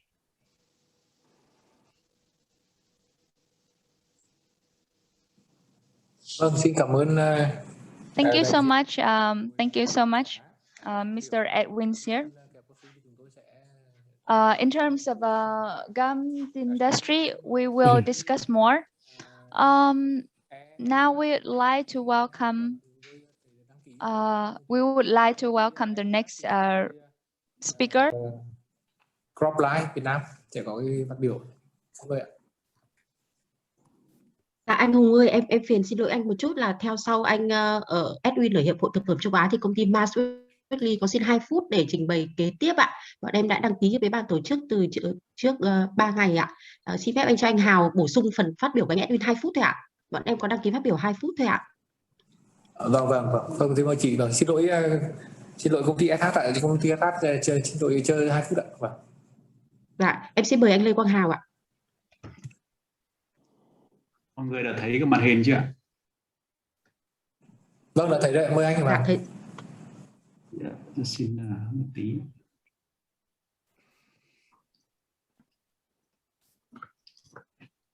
Rồi, xin chào mọi người. Thì tiếp theo phần trình bày của anh Edwin thì tôi là Hảo, công ty trách nhiệm hữu hạn Mars Việt Nam, là tổng đốc của công ty Mars Việt Nam, đại diện cho ngân hàng Gum để xin chia sẻ chút đóng góp ý kiến của ngân hàng về buổi thảo. Thì xin chào ông Phan Tấn Hùng của Phó Hợp chế, xin chào tất cả mọi người. Thì có thể mọi người cũng chưa biết, nhưng mà ở Việt Nam thì Mars Weekly là một tập đoàn đa quốc gia, có trụ sở chính ở Mỹ, là nhà sản xuất kẹo hàng đầu thế giới. Doanh số của chúng tôi một năm là khoảng 40 tỷ đô la, là một doanh nghiệp rất là lớn. Ở Việt Nam chúng tôi thì có những sản phẩm rất là nổi tiếng như kẹo cao su Double Mint, đúng không ạ? Cool Air, Extra, kẹo Phai, kẹo hút 3 Thì hiện nay chia sẻ với các em là tại Việt Nam thì mức tiêu thụ đầu người của kẹo cao su còn rất là thấp. Ngân hàng kẹo cao su hiện nay thì vẫn rất là khiêm tốn so với các nước khác, đơn giản bởi vì là chúng ta chỉ có khoảng gần 30 năm gần đây thôi là người tiêu dùng là làm quen với kẹo cao su. Thì sau khi lần cấm vận của Mỹ dỡ bỏ thì mọi người biết quen với kẹo cao su, trong khi các nước khác thì có hơn 100 năm ăn kẹo cao su rồi, thành là cái tiêu thụ đầu người rất là lớn. Và cũng vì như thế thì đây là yếu tố thu hút nhà đầu tư tiềm năng của ngân hàng này. Thì trong năm 2020 và 2019 thì mọi người đã chia sẻ về cái ảnh hưởng của dịch bệnh rồi. thì tôi sẽ chia sẻ thêm về cái ngân hàng kẹo cao su nó còn nặng hơn rất là nhiều, bởi vì ngân hàng cao su là cái ngân hàng kẹo ngẫu hứng, đúng không ạ? Đó, và nó được phân phối cho tất cả các kênh bán lẻ, nhưng mà kênh bán lẻ bây giờ thì đóng cửa hết. Và cái nữa, nhu cầu người ta ăn kẹo cao su là để cho thơm miệng, tỉnh táo và giao tiếp cho tự tin, đúng không ạ? Nhưng mà cái đó thì không còn nữa, bởi vì tất cả mọi người là ở nhà vì giãn cách xã hội và đeo khẩu trang hết, thành ra cũng cực kỳ là khó khăn. Nên theo cái dự báo mà gần đây nhất thì ít nhất là cuối năm 2023 thì chúng tôi mới trở lại cái thời gian 2019, là cái lúc mà trực tiếp về mặt sản lượng. Thì các anh chị cũng biết là hiện nay là ở Việt Nam thì cái ngân hàng kẹo cao su được phân phối rất là rộng rãi, thì đã ảnh hưởng tới công ăn việc làm của rất là nhiều cái đối tượng như là người bán lẻ, cũng người là vận chuyển bán hàng, và rất là số lượng công việc ăn việc làm rất là nhiều trong cái chuỗi cung ứng. Thì chúng tôi xin kiến nghị là dỡ bỏ cái phí xử lý chất thải đối với mặt hàng kẹo cao su, là bởi vì là thứ nhất là như lúc nãy đã Quyên đã nói là cái này là phí chồng phí, là thuế chồng thuế, thì cuối cùng là thêm cái chi phí, và cuối cùng với nữa thì người tiêu dùng sẽ là cái người chịu những cái phí này. Và cái này rõ ràng là không khuyến khích phát triển ngân hàng mà đang trong một giai đoạn là còn non trẻ, rất là cần hỗ trợ của chính phủ để phát triển. Và cái lợi ích của sức khỏe răng miệng, lợi ích của kẹo cao su thì mọi người cũng biết là nó rất là giúp cho người ta tỉnh táo, thư giãn, chăm sóc cái sức khỏe răng miệng, không ngừa sâu răng, và thậm chí là còn giảm cả các bệnh khô miệng. Thì cái này cũng đã được chứng minh ở tất cả các nước và các hiệp hội nha khoa trên thế giới rồi. Và theo kinh nghiệm chúng tôi thì thực sự rằng là cái việc mà đóng cái thuế riêng trong cái việc mà nhả bạ kẹo cao su thì nó vẫn chưa là cái hiệu quả nhất. Theo kinh nghiệm của tôi là cái nhà sản xuất kẹo cao su hàng đầu trên thế giới, và cùng với ngân hàng thì việc giáo dục người tiêu dùng nhả bạ kẹo cao su đúng cách mới là cái giải pháp căn cơ hữu hiệu cho tốt cho cả doanh nghiệp và tốt cho cả môi trường, cũng như tốt cho cả đất nước của chúng ta. Thì chúng tôi xin đề nghị một cái giải pháp bền vững hơn, là theo đó ngành kẹo cao su sẽ hợp tác chặt chẽ với Bộ Tài nguyên và Môi trường để thu thập các dữ liệu phục vụ để triển khai một cái chương trình giáo dục cộng đồng về xử lý rác thải kẹo cao su một cách đúng cách. Và chương trình này thực chất là nó đã rất là thành công ở tất cả các nước. Thì chúng tôi cũng chia sẻ là chúng tôi có thể giúp làm việc với các công ty trong ngành hàng kẹo cao su, cũng như làm việc với các cơ quan của Bộ Tài nguyên Môi trường để đưa ra một cái chương trình giáo dục người tiêu dùng về cái việc mà xử lý rác thải kẹo cao su đúng cách. Cái chương trình này tôi nghĩ là cái chương trình mà lợi ích và nó có lợi ích lâu dài vững bền cho cả doanh nghiệp cũng như cho cả chính phủ. Thì cuối cùng tôi xin cảm ơn anh Phan Tuấn Hùng, bên vụ trưởng pháp chế và Bộ Tài nguyên Môi trường đã cho phép doanh nghiệp cũng như là ngân hàng của chúng tôi là có cái cơ hội để chia sẻ những cái suy nghĩ và đóng góp của mình cho cái mà dự thảo này. Xin cảm ơn rất là nhiều. Vâng, xin cảm ơn anh đại diện cho Hiệp hội Cao su. Sau đây thì xin mời công ty ENH phát biểu, và sau ENH thì xin mời Cropline Việt Nam.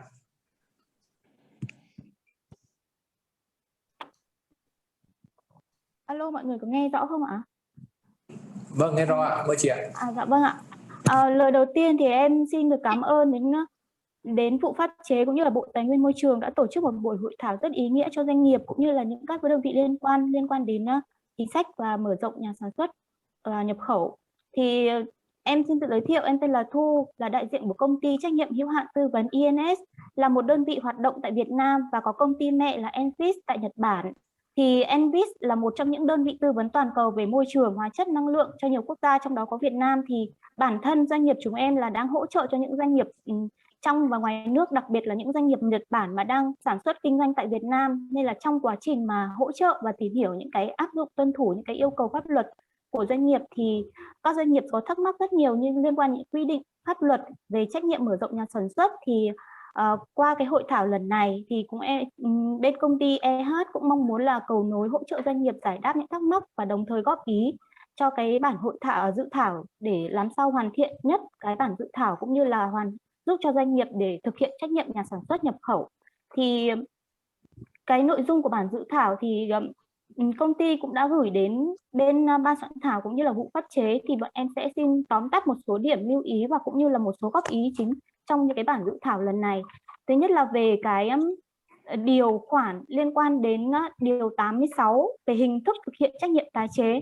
thì ở trong cái khoản 2 có liên quan về trường hợp nhà sản xuất nhập khẩu lựa chọn hình thức đóng góp tài chính, thì ở đây bọn em có góp ý là nếu với việc đóng góp vào quỹ bảo vệ môi trường quá cao trong khi cái doanh nghiệp chưa đủ kinh nghiệm tự tái chế và sử dụng các cái phương án khác, thì ví dụ như là chưa đủ nguồn lực về pro, hoặc là để hỗ trợ ví dụ như là doanh nghiệp thuộc cái đối tượng mà áp dụng, những doanh nghiệp mà thuộc nhiều cái doanh nghiệp áp dụng hiện tại thì pro chưa được định hình, thì doanh nghiệp liệu có thể linh hoạt một vài cái hình thức cùng lúc để thực hiện làm sao để đạt được mục tiêu tái chế hay không. Và cái thứ hai là bọn em muốn góp ý cho cái nội dung liên quan đến điều 87 về cái phụ lục, thì em cũng hỏi là sản phẩm bao bì phải được tái chế theo quy cách bắt buộc quy định tại cột 7 phụ lục 50 ban hành kèm nghị định này. Vậy thì các cái giải pháp tái chế được lựa chọn có yêu cầu là thu hồi được tối thiểu 50% khối lượng đơn vị sản phẩm theo cái dạng sản phẩm nêu trên. Vậy thì địa điểm thu hồi ở đâu và giám sát kiểm tra cái lượng thu hồi này như thế nào? Nếu không thu hồi được thì đúng bằng cái lượng này thì sẽ có cái hình thức như thế nào, thì trong luật chưa có nêu ra cái việc này. Và có một điểm một điểm nữa là trong điều 89 về khoản 5 là báo cáo kết quả tái chế nộp cho văn phòng EPR, và các cái báo cáo kết quả tái chế này thì được là xác nhận bởi doanh nghiệp kiểm toán độc lập. Vậy thì doanh nghiệp kiểm toán độc lập là do nhà sản xuất nhập khẩu lựa chọn làm việc cùng và trả chi phí cho việc kiểm toán.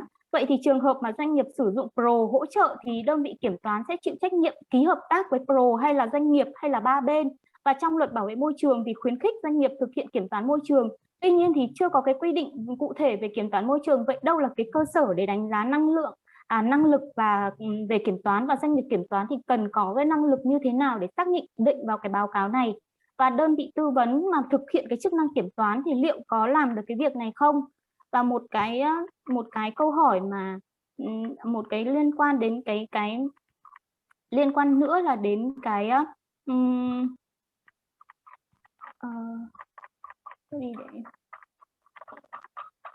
liên quan đến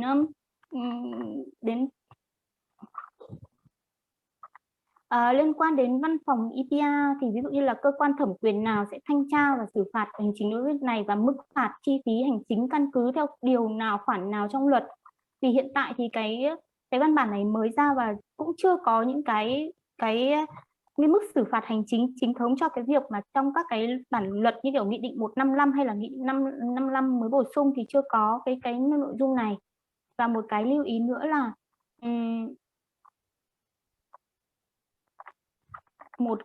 ý nữa là trên thực tế thì việc thải ở trong cái điều 87 về cái khoản 2 về tỷ lệ tái chế thực tế thì phụ thuộc vào cái tỷ lệ thải bỏ và sản phẩm và tỷ lệ thu gom sản phẩm. Nhưng mà trên thực tế thì là việc thải bỏ và việc thu gom là hai cái việc tách rời nhau, thì làm thế nào để quản lý được việc thải bỏ và bán cho cái cửa hàng đồ cũ hay là đơn vị tái chế thì có gọi là thải bỏ hay không, và định nghĩa thế nào là thải bỏ. Thì bên EH cũng xin góp ý một số nội dung liên quan đến dự thảo, còn chi tiết của bản dự thảo thì EH xin được gửi đến vụ pháp chế cũng như ban soạn thảo để trả lời cho những góp ý và những thắc mắc của EH. EH trên danh nghĩa là hỗ trợ doanh nghiệp và cũng là một đơn vị tư vấn trong các lĩnh vực liên quan của doanh nghiệp kinh doanh và sản xuất tại Việt Nam, thì EH cũng mong muốn là cầu nối cũng như là giúp nhờ bên cơ quan chức năng giải đáp những góp ý cũng như thắc mắc để làm sao hỗ trợ tốt nhất cho việc thực hiện của doanh nghiệp. Em xin chân thành cảm ơn ạ. Vâng, xin cảm ơn chị đại diện công ty EH. Sau đây thì xin mời Cropline Việt Nam phát biểu, và sau Cropline thì xin mời công ty đại diện nhóm doanh nghiệp ngành công nghệ thông tin và công nghệ điện tử tiêu dùng khu vực Đông Nam Á phát biểu. Vâng, cảm ơn anh Hồng, cảm ơn ban tổ chức đã tạo điều kiện cho Hiệp hội Cropline Việt Nam có cơ hội phát biểu trong hội thảo ngày hôm nay ạ. Em xin lỗi là mọi người có nghe được không ạ? Có nghe rõ đúng không ạ? Vâng, có nghe được ạ. Hiệp hội Cropline thì cũng rất là may mắn và cũng rất là trân trọng các cái cơ hội mà ban soạn thảo cũng như là bên vụ pháp chế đã tạo điều kiện để cho chúng tôi có thể có chia sẻ những cái góp ý trong những cái dự thảo trước. Và như anh Hùng có chia sẻ thì chúng tôi cũng nhận thấy là trong cái dự thảo mới nhất ban hành ngày 19 tháng 8 vừa qua cùng với thư mời của chương trình hội thảo ngày hôm nay thì cũng đã có rất là nhiều những cái điều khoản cụ thể là liên quan tới các cái hoạt động về hỗ trợ và hoạt động xử lý chất thải về thuốc bảo vệ thực vật thì đã được ban soạn thảo và vụ pháp chế ghi nhận và cũng chỉnh sửa trong cái dự thảo mới nhất này. Thì trong khuôn khổ của hội thảo ngày hôm nay chúng tôi chỉ xin phép được bổ sung thêm một số những cái góp ý dựa trên những cái bản dự thảo mới nhất mà ban soạn thảo đã chia sẻ như sau. Cụ thể là trong điều 92 về đối tượng, mức cũng như là thời điểm đóng góp tài chính vào quỹ bảo vệ môi trường cho hoạt động xử lý chất thải, chúng tôi nhận thấy là đã có sự thay đổi về cái cách mà quy định ở trong cái khoản 1. Tuy nhiên thì Copline Việt Nam cũng xin được bổ sung thêm là có thể sẽ bổ sung thêm cả một cái đối tượng nữa là nhà đóng gói vào trong cái khoản này. Bởi vì khi tham chiếu với cái nguyên tắc thiết lập EPR mà ban soạn thảo có chia sẻ, cái tài liệu tham khảo của ban soạn thảo có chia sẻ, thì chúng tôi cũng thấy rằng ở trong cái văn bản có đề cập là toàn bộ chi phí cho hoạt động thu gom, phân loại và các bước thu hồi tiếp theo phải từ nhà sản xuất, nhà nhập khẩu và đơn vị đóng gói sản phẩm. Như vậy chúng tôi hiểu là cái đơn vị đóng gói sản phẩm cũng được coi là một trong những cái đối tượng trong cái khung áp dụng các cái quy định liên quan tới xử lý chất thải. Và đồng thời thì căn cứ trên cái hoạt động thực tiễn của thuốc bảo vệ thực vật như anh Hùng có chia sẻ lúc đầu ấy ạ, thì trong cái lĩnh vực thuốc bảo vệ thực vật thì nhà xuất khẩu hoặc là nhà nhập khẩu hoặc là nhà sản xuất đôi khi không cùng là nhà đóng gói bao bì, hay tạm gọi ở đây là đơn vị sang chai đóng gói thuốc bảo vệ thực vật. Cho nên chúng tôi kiến nghị là bổ sung thêm vào cái khoản 1 của điều 92 đối tượng là nhà đóng gói bao bì. Cụ thể là chúng ta sẽ bổ sung thành là tổ chức cá nhân sản xuất, nhập khẩu, nhà đóng gói bao bì các sản phẩm theo quy định tại Luật 56 ban hành kèm theo nghị định này thì sẽ có trách nhiệm đóng góp vào quỹ bảo vệ môi trường cho hoạt động xử lý chất thải. Thì đó là góp ý thứ nhất. Góp ý thứ hai của chúng tôi sẽ tập trung vào phụ lục 56 liên quan tới danh mục sản phẩm bao bì kèm theo mức đóng góp và thời điểm thực hiện và trách nhiệm hỗ trợ xử lý chất thải. Cụ thể ở đây là đối với các sản phẩm bao bì thuốc bảo vệ thực vật, diệt côn trùng và hóa chất. Chúng tôi xin được góp ý vào các cột 4, 5, 6 về mức phí như sau. Về mức phí trong bản dự thảo mới thì đã có sự thay đổi so với các dự thảo trước đó. Tuy nhiên hiện tại sau khi bổ sung thêm các cái mức phí cho chai lọ nhựa thì chúng tôi thấy là dự thảo đang gộp cái cách tính phí của bao nhựa, chai gói, chai lọ bằng nhựa và với loại bao túi là một khung phí giống nhau. Thì riêng cho cái quy định này thì chúng tôi đề xuất là tách riêng. Bởi vì thứ nhất là với các cái chai lọ bằng nhựa thì thường cái đơn vị tính sẽ là ml hoặc là lít vì nó là ở dạng dung dịch lỏng. Còn với các cái chai gói mà đóng gói thì thường là đóng trong cái dạng chai gói rất nhỏ, bao túi rất là nhỏ và ở cái dạng là hạt hoặc là dạng bột. Thế nên cái đơn vị tính thì sẽ là gam. Do vậy khi mà chúng ta gộp hai cái này vào thì đôi khi cái đơn vị tính nó không đồng nhất và cái cách tính phí do là cái bao gói nhỏ thì thường cái cách chia phí và cái cách chia về kích thước nó cũng nhỏ hơn. Thế nên chúng tôi đề xuất là tách riêng hai cái cách tính phí của hai loại bao bì này ra, sản thành các cái nhóm khác nhau. Và đồng thời chúng tôi cũng đề xuất thêm riêng với cái bao túi thì sẽ có thêm một mức chia nữa, tức là mức chia cho dưới 100 gram. Thì với cái cách chia như vậy thì nó sẽ phù hợp hơn, bởi vì nếu chỉ có hai mức chia là trên 500 gram hoặc là dưới 500 gram thì cái khoảng dưới 500 gram khá là rộng, trong khi là cái cách đóng gói bao bì của dạng bao túi thì khá là nhỏ. Do đó thì cũng căn cứ trên những cái các cái quy định hiện tại của một số nước và tham chiếu với cách tính phí của một số nước thì chúng tôi xin đề xuất cụ thể cái mức tính phí như sau. Đối với chai hộp bằng nhựa cho thuốc bảo vệ thực vật thì chúng tôi đồng ý với cách tính phí như hiện tại, tức là nhỏ hơn 500 ml là 50 đồng một cái và từ 500 ml trở lên là 100 đồng một cái. Riêng đối với bao túi gói thì chúng tôi đề xuất 3 mức: nhỏ hơn 100 gram là 20 đồng một cái, từ 100 gram đến dưới 500 gram là 50 đồng một cái và từ 500 gram trở lên thì sẽ là 100 đồng một cái. Ngoài ra thì riêng với cách đóng gói bao túi thì chúng tôi cũng tham khảo một số các quy định trên một số nước thì thường là họ sẽ tính theo trọng lượng, thì có thể là ban soạn thảo sẽ cân nhắc là có cách tính với cái dạng bao bì đó ở dưới dạng trọng lượng và sẽ không quá 7.000 đồng trên 1 kg bao bì. Còn lại thì với các cái mức tính phí khác của các loại bao bì khác thì chúng tôi đồng ý với cách với dự thảo như hiện tại. Ở phụ lục 56 ở cái đối tượng áp dụng thì như Hiệp hội Doanh nghiệp châu Âu Eurocharm đã đề xuất thì chúng tôi cũng rất là mong muốn là sẽ có một cái cơ chế công bằng cho tất cả các nhà sản xuất và nhập khẩu để có thể có cái nghĩa vụ như nhau trong việc đóng cái đóng góp tài chính trong việc hoạt động xử lý chất thải, nên cũng đề nghị bỏ các cái quy định liên quan tới giới hạn về doanh thu hay là cái lượng nhập khẩu ở trong cái cột 3 về đối tượng áp dụng. Thì trên đây là một số những cái góp ý chính Copline Việt Nam muốn chia sẻ trong hội thảo ngày hôm nay. Thì sau hội thảo này chúng tôi sẽ gửi các cái góp ý chi tiết, ở đó thì chúng tôi có thêm một số những góp ý bổ sung khác liên quan đến trình tự văn bản và một số những cái các cái comment nhỏ hơn. Thì rất là cảm ơn ban soạn thảo cũng như là vị pháp chế đã tạo điều kiện cho chúng tôi để chia sẻ hôm nay. Xin trân trọng cảm ơn. Xin cảm ơn Copline Việt Nam. Ở đây thì Lúc nãy thì đáng lẽ thì tôi có mời đại diện nhóm doanh nghiệp và ngành công nghệ thông tin và điện tử tiêu dùng, tuy nhiên đã có phản hồi là đại diện đã có phát biểu trước cho nên không phát biểu nữa. Thì sau đây tôi xin mời đại diện Liên minh không rác, và cũng xin phép là báo cáo quý vị là có thể quý vị vẫn còn câu hỏi, tuy nhiên là đến giờ này cũng để dành khoảng thời gian nữa để các chuyên gia đây chúng tôi cũng có cái trao đổi đối thoại phản hồi lại. Thì xin mời đây Liên minh không rác là đại biểu cuối cùng để phát biểu, và nếu mà quý vị còn có ý kiến phát biểu thì có thể là gửi qua cái phần Q&A trên màn hình, và có thể gửi vào văn bản, chúng tôi sẽ tiếp tục tiếp nhận để tiếp thu và liên hệ với quý vị. Sau đây xin mời Liên minh không rác. Dạ vâng ạ, xin chào anh Hùng, xin kính chào các quý vị đại biểu. Rất cảm ơn vụ pháp chế đã cho tôi cơ hội để được phát biểu. Và tôi thấy rằng là cái bản hiện tại thì cũng đã có rất là nhiều những cái cải thiện so với những cái bản trước đó. Tuy nhiên thì chúng tôi vẫn còn băn khoăn một số vấn đề. Thứ nhất là chúng tôi mong muốn cái quy định trách nhiệm mở rộng của nhà sản xuất cần đảm bảo đúng cái tinh thần của cái EPR, tức là tạo ra cái động cơ để các cái nhà sản xuất thay đổi thiết kế sản phẩm bao bì, họ có động cơ để giảm thiểu chất thải hoặc là chuyển từ cái sản phẩm bao bì khó hoặc là không có giá trị tái chế sang cái sản phẩm bao bì mà có giá trị tái chế cao. Thế thì chúng tôi mong rằng là trong cái điều 87 ấy, việc tính toán cái tỷ lệ tái chế thực tế này hiện nay là đang để bằng D nhân với T, mà T là tỷ lệ thu gom, thì cũng như các đại biểu khác chúng tôi thấy rằng là cần phải xem xét lại cái chỗ này, bởi vì từ cái thu gom thì nó không thể ra tái chế ngay được ạ. Và ở đây thì RA mình định nghĩa là tái chế thực tế. Nếu nó là tái chế thực tế thì nó phải được tính toán, được đưa ra trên cơ sở là khảo sát thực tế. Còn nếu như mình lại đưa vào cái tỷ lệ khống chế là cái tỷ lệ tối thiểu ấy, thì nó sẽ không còn là cái thực tế nữa.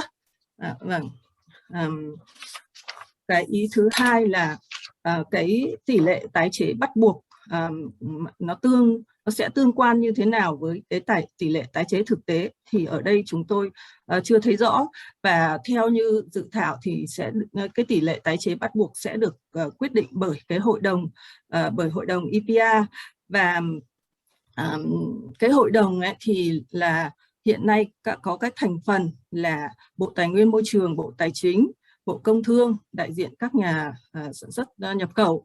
Thì chúng tôi kiến nghị ở đây rằng là riêng về cái hội đồng này thì cần phải có thêm cái đại diện từ các cái nhà tái chế, cũng như là từ các cái chuyên gia, nhà khoa học, viện nghiên cứu, trường đại học. Và bên cạnh đó thì cần có cái công thức khách quan để mà xác định tỷ lệ tái chế bắt buộc, hoặc là cái tỷ lệ tái chế cần đóng phí EPR.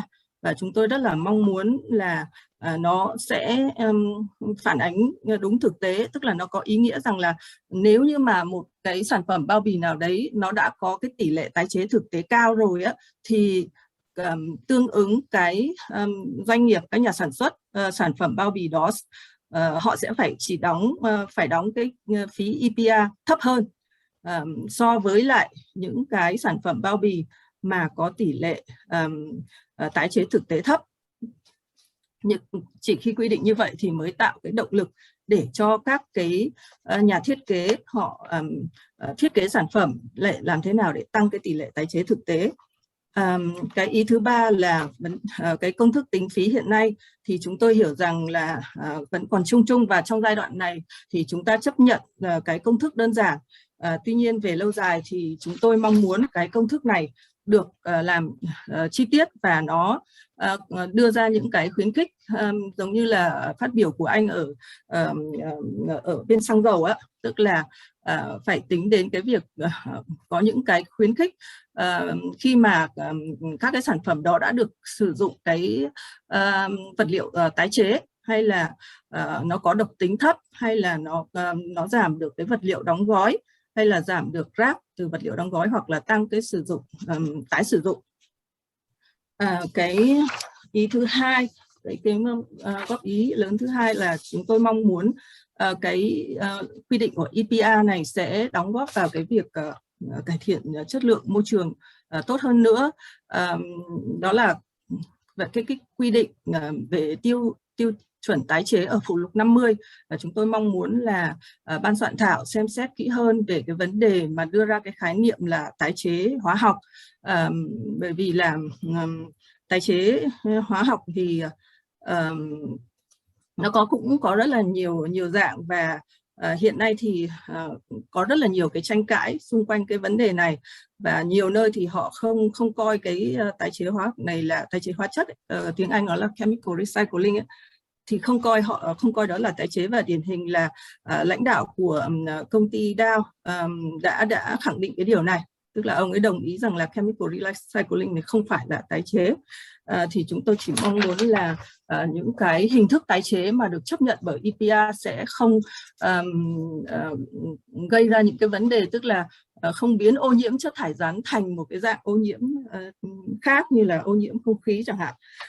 Cái ý lớn thứ ba là chúng tôi mong muốn cái quy định EPR đảm bảo tuân thủ triệt để nguyên tắc người gây ô nhiễm phải trả tiền và hạn chế cái vấn đề free ridership. Thì hiện nay tôi thấy rằng là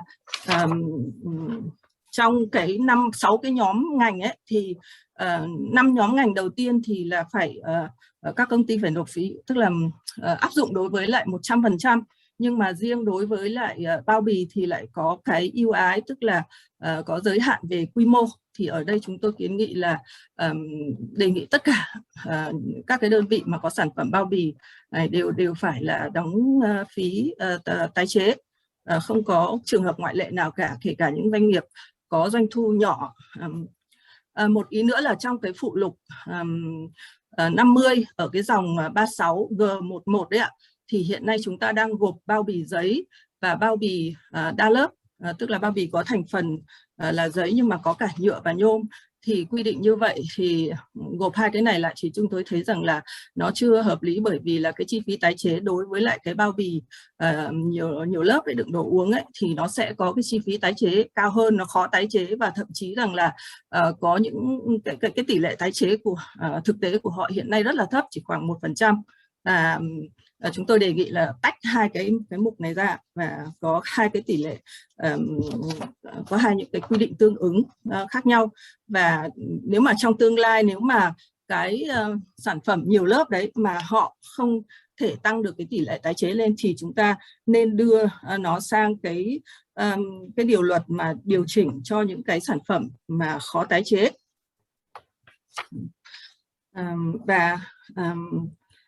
Một cái ý nữa cuối cùng đó là về xử lý chất thải ở cái phụ lục 56, thì chúng tôi cũng đề nghị ban soạn thảo là xem xét xem là trong những cái hạng mục đấy thì đã chứa đựng những cái sản phẩm như là túi sử dụng một lần hay chưa, rồi que khuấy, rồi là bao gói nhỏ sử dụng một lần như là bao mì tôm, bánh kẹo, dầu gội, rồi sản phẩm sử dụng một lần trong khách sạn, rồi bao bì mỹ phẩm, rồi tăm bông trừ trường hợp là dùng trong y tế, rồi bao bì dùng thương mại điện tử, bao bì sản phẩm dùng trong nông nghiệp, hay là chậu trồng cây dùng một lần, hay là hoa nhựa trang trí. Và thì chúng tôi sẽ gửi cái bản góp ý bằng văn bản tới vụ sau cái hội thảo này. Tôi xin cảm ơn ạ. Vâng, xin cảm ơn đại diện Liên minh không rác. Báo cáo quý vị là thời gian cũng đã quá rồi, tuy nhiên là có một hiệp hội đăng ký và luôn một được phát biểu, thì tôi xin phép được thêm một hiệp hội nữa, đấy là Hiệp hội Nhựa Việt Nam để phát biểu. Và sau cái phần phát biểu của Hiệp hội Nhựa Việt Nam thì chúng ta sẽ chuyển sang cái phần gọi là các cái trao đổi lại từ phía các ban soạn thảo, các chuyên gia pháp lý kỹ thuật tư vấn cho việc soạn thảo cái thảo nghị định này, cũng như là một số các chuyên gia quốc tế sẽ trao đổi lại, làm rõ một số vấn đề mà quý vị quan tâm. Xin mời đại diện hiệp hội ạ. Xin mời anh nói trong vòng khoảng 5 đến 7 phút ạ. Okay, 5 to 7 minutes.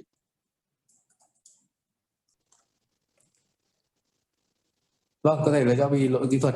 Có khi là do thời gian cũng đã So the time is limited. So the Vietnam Plastic Association may make. Vâng, thì thôi xin lỗi anh Vương, có thể là anh Vương sẽ phát biểu sau ạ. Hoặc là có thể gửi vào văn bản.